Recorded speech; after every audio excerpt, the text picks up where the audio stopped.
First of all, let me pay my heartfelt condolences.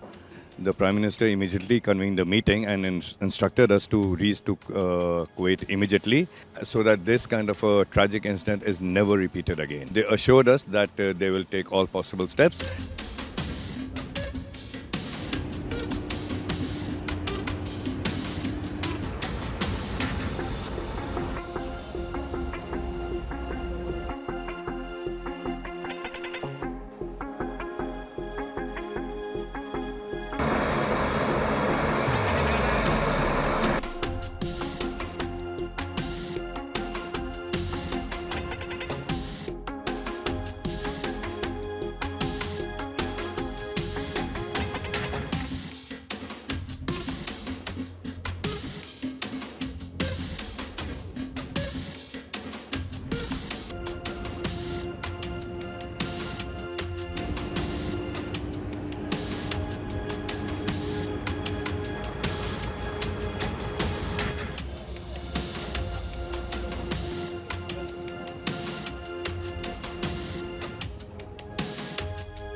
First of all, let me pay my heartfelt condolences to the families of the people who perished in this fire and this tragic accident.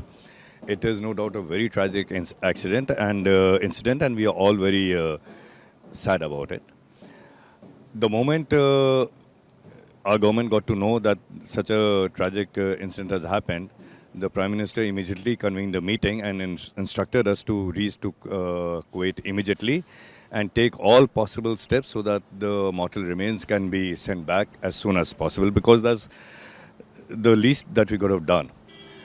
So we reached Kuwait, and the Honorable Prime Minister had already spoken to the authorities there, to the Foreign Minister there, and to His Highness the Emir there.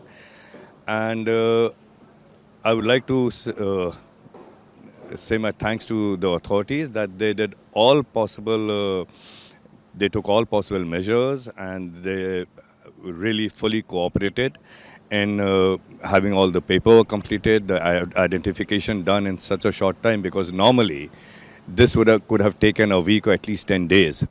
But on Prime Minister's insistence, the authorities were very quick about it. They immediately undertook the task of completing the formalities, and we managed to bring back the bodies here as soon as possible. We also visited 5 hospitals where there were around 32 to 35 patients who were being treated of Indian origin who were injured in that fire.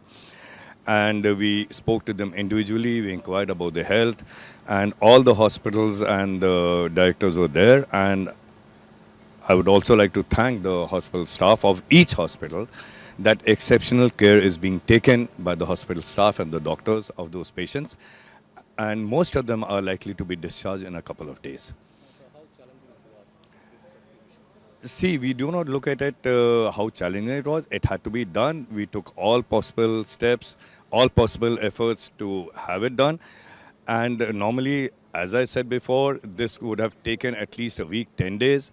But because of the good relationships between our government and the Kuwaiti government, and the sensitive issue that it was, and especially with the Prime Minister's intervention on this part, on his part, the royal family of Kuwait, the officials, the ministers, His Highness of Kuwait, they all took personal interest so that the bodies could be brought back as soon as possible. And in the hospitals, we are told that His Highness has called up the hospital people and the Minister for Health personally, and the Minister of Health has himself done rounds of the hospitals where the people injured are being treated. So in Kuwait, the Kuwait government has taken up the inquiry. Any details about that inquiry? Yes, the Kuwaiti government is taking this incident very seriously and they're taking all possible steps. They're making inquiries as to how it happened so that this kind of a tragic incident is never repeated again. And they assured us that they will take all possible steps.